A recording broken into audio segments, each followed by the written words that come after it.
Hey everyone, welcome to my second Tiger of the Day video for September the 1st, 2025. Today there was only 6 players that I had a choice from of all the players who were born on September the 1st who ever played for the Tigers at one time. 63 players in Major League history have been born on September the 1st. Only 6 of them played for the Tigers, and the guy that I'm talking about today had the longest career of any of those players. So I hope you have heard of this guy when I get to the end of the video. So here we go. I was born on September the 1st, 1957, 68 years ago today, in San Bernardino, California.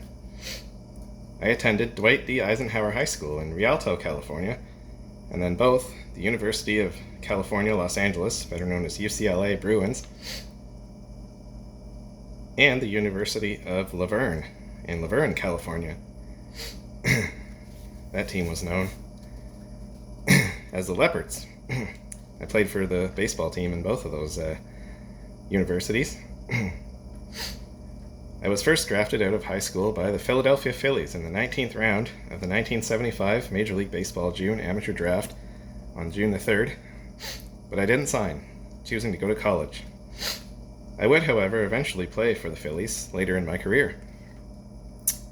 After 3 years of college, I was drafted again as a left-handed pitcher, this time by the Detroit Tigers, in the 16th round of the 1978 MLB June Amateur Draft from the University of La Verne on June the 6th, 1978. I signed a professional contract on June 15th and joined the Tigers' rookie-level team in the Appalachian League, the Bristol, Virginia Tigers. There I appeared in 3 games, all in relief, and got my first professional win. It was my only decision as I racked up a 5.14 ERA, earned run average, and 7 innings pitched, and I got my first professional save. Despite my rather lofty ERA and lack of game experience at Bristol, I was promoted to the Single-A Lakeland Tigers of the Florida State League for the rest of the 1978 season. There I got more game experience and achieved greater success. Still pitching exclusively in relief, I appeared in 18 games with a 6-3 win-loss record and 3.19 ERA, pitching 31 innings, in which I have walked 13 and struck out 18 with 3 saves. So I didn't have great control, didn't strike out a ton of guys, but I kept the other team from scoring for the most part. Not bad for a 16th round pick. I did well enough in my first pro year to be promoted again. I started the 1979 season at the Double-A level, joining the Montgomery, Alabama Rebels of the Southern League, where I would get my first experience as a starting pitcher. My record took a bit of a dip, as I went only 4-7 with a 4.59 ERA in 28 games, 11 of them starts, pitching 96 innings while walking 66 and striking out only 64. So I was still wild, now pitching more in longer assignments than I had before. I only achieved 1 save in Montgomery, but I was still promoted to finish the season of 1979 in AAA with the Evansville, Indiana Triplets of the American Association. There I started 2 games, winning 1 and losing 1, with a much improved 2.77 ERA in 13 innings, walking only 1 while striking out 8. This would be my only season in my professional career where I struck out over 100 batters. Or actually pitched over 100 innings, sorry. Not struck out over 100 batters. Pitched over 100 innings for his only season in his professional career. At least, this allowed me to finish the year with more strikeouts than walks.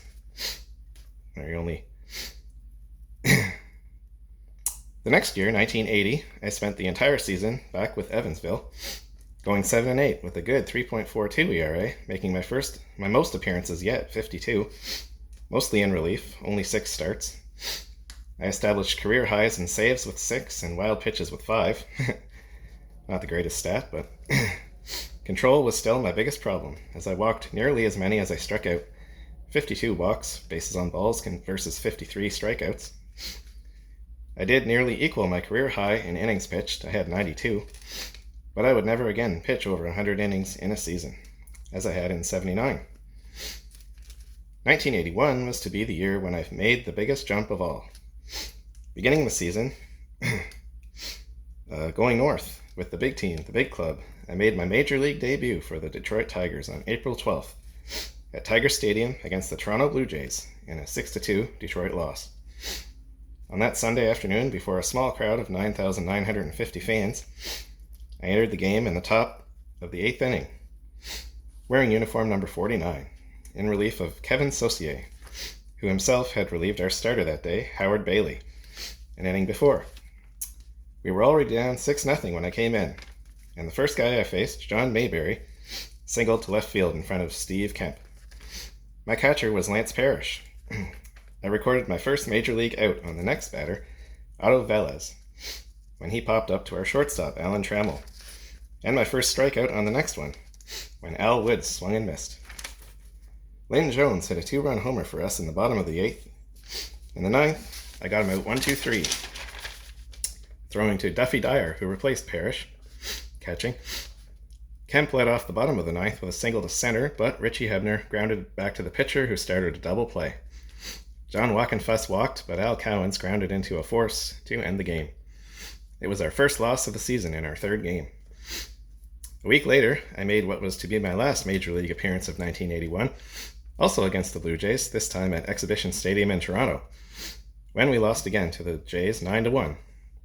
For the rest of the season, I was back in Evansville again, where I equaled my career high with 7 wins against 4 losses, posting a solid 3.76 ERA in 35 games, working exclusively out of the bullpen.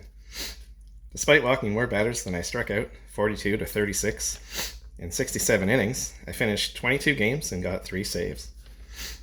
The next season, 1982, I was once again back in Evansville to start the season, where I stayed until early July, posting a 4-1 record and a 3.39 ERA in 30 relief appearances, tying career highs in games finished with 22 and saves with 6 in 58 1/3 innings, with only 29 walks and 42 strikeouts. I spent the second half of the season, roughly from the All-Star game on, up in Detroit, where I had a good rest of the season, going 5-6 with a 3.38 ERA in 27 games, 4 of those starts, including my first Major League start on September the 4th against Oakland at Tiger Stadium, where I pitched 5 innings, but got a no decision despite allowing only 1 run and striking out 6 in a 4-3 loss. On July 25th against Texas, I had gotten my first Major League win in the second game of a doubleheader in Detroit. I pitched the 9th inning, and Enos Cabell won it for us with an infield single off of Dave Schmidt, scoring Tom Brookins in a walk-off win. In my last game of the 82 season, I pitched my first Major League complete game in Cleveland, as we won 4-1 in the second game of a doubleheader on October the 2nd. I gave up 5 hits in that one, defeating the Indians' Jerry Reed. Parrish won that one for us with a 3-run homer in the 3rd. 1983 would turn out to be my last season with Detroit. Yes, I missed winning the World Series by 1 year. I made only 4 appearances for the Tigers that season, 3 of them starts. I beat Oakland 4-3 on May 10th at Tiger Stadium for my last Tiger win.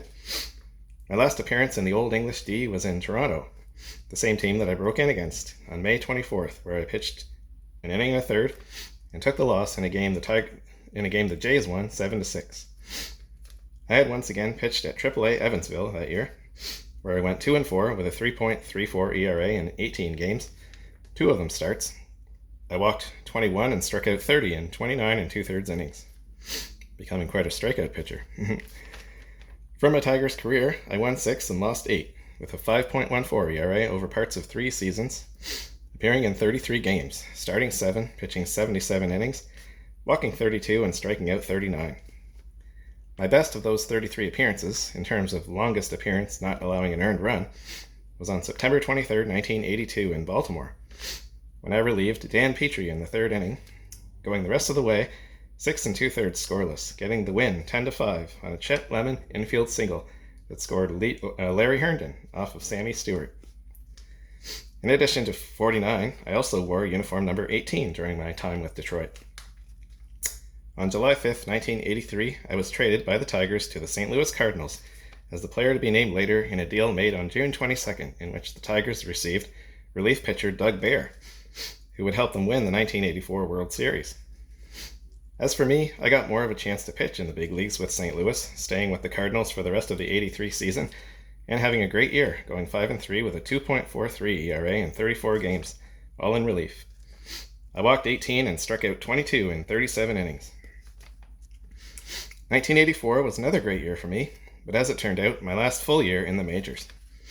Back with St. Louis, I was just 2-3, but with a career best for a full season 2.10 ERA in 50 games, all in relief. I walked 34 and struck out 38 in 73 innings pitched. However, I did lead the National League in errors committed as a pitcher with 5, my only appearance on the statistical leaderboard in my career. In 1985, on April 6th, before I could make any appearances for the eventual World Series bound Cardinals, I was traded again to the Philadelphia Phillies, who had first drafted me 10 years before, for relief pitcher Bill Campbell and shortstop Ivan DeJesus, both of whom would later in their careers play for Detroit. I was sent down to the Phillies AAA team in the Pacific Coast League, the Portland, Oregon Beavers, where I was 1-0 with a 4.50 ERA and 10 relief appearances covering 16 innings, walking only 4 while striking out 17. Much better ratio. I was called up to Philadelphia in May, where I spent the rest of the season. I registered 3 wins and 2 losses with a 4.31 ERA in 39 games for the Phils, 3 of them starts. I also gained my last Major League save. The 1986 season, I again split between Portland, where I had my last real chance as a starting pitcher, starting all 12 of my games there, going 3-3 with a 4.26 ERA and pitching my last of 3 career complete games, walking 26 and striking out 36 in 69 2/3 innings. And Philly, where I failed to get a win in the majors for the first time since breaking in 81, to go with 2 losses and a 5.76 ERA in 19 games, all in relief over 25 innings, walking 14 and striking out the same number of batters. After the season, on November 12th, I was released by the Phillies. Almost a month later, on December 3rd, I was signed as a free agent by the Texas Rangers. However, I was destined never to play a Major League game for the Rangers. I spent the entire 1987 season pitching for their AAA farm club, the Oklahoma City, Oklahoma 89ers of the American Association, where I went 3-2 with a 4.25 ERA. I did appear in a single-season career-best 53 games, starting 3, my last 3 career starts, with 5 saves in 65 2/3 innings, walking 40 and striking out 37. More walks than strikeouts, not good. After the 1987 season, I was a free agent again, until on February 9th, 1988, I signed with the Pittsburgh Pirates. 1988 would prove to be my last season in the major leagues.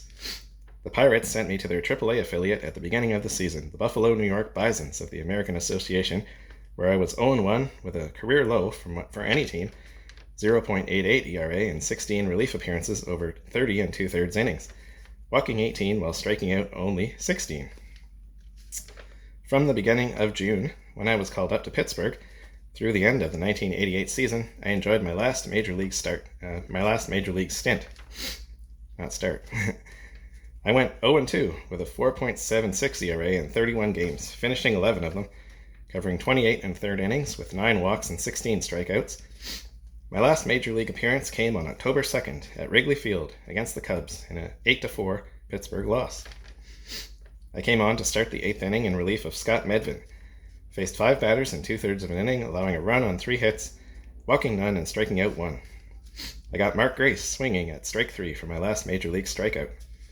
The last hitter I faced was Mitch Webster, who got an infield single to the third baseman. I was relieved by Jeff Robinson, never to appear in another major league game. 1989 was my last season in professional baseball. I had been released by the Pirates on the previous October 13th, but I hung around for 1 more year, hoping a major league team would pick me up.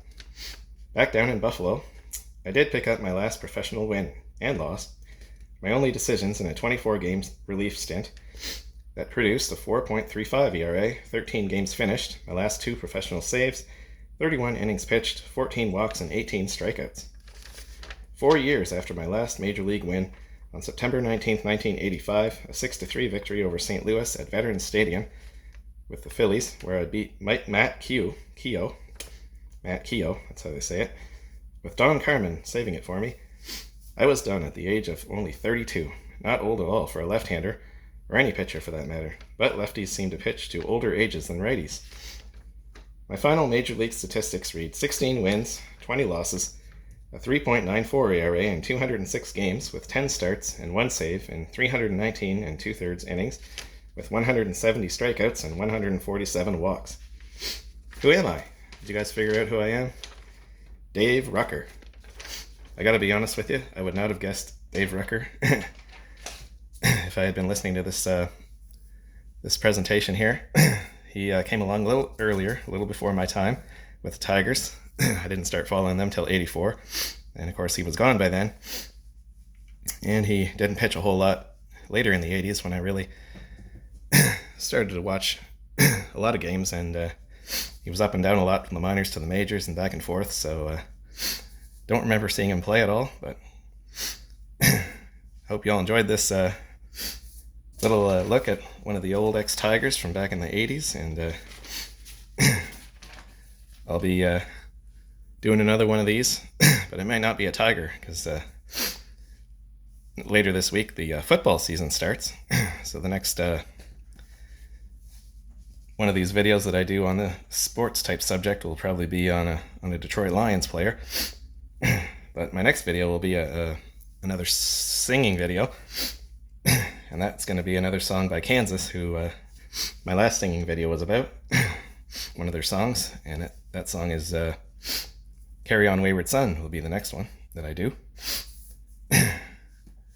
So thank you all for watching and listening, and be here next time, because, I ain't even started yet. Have a good day, everyone.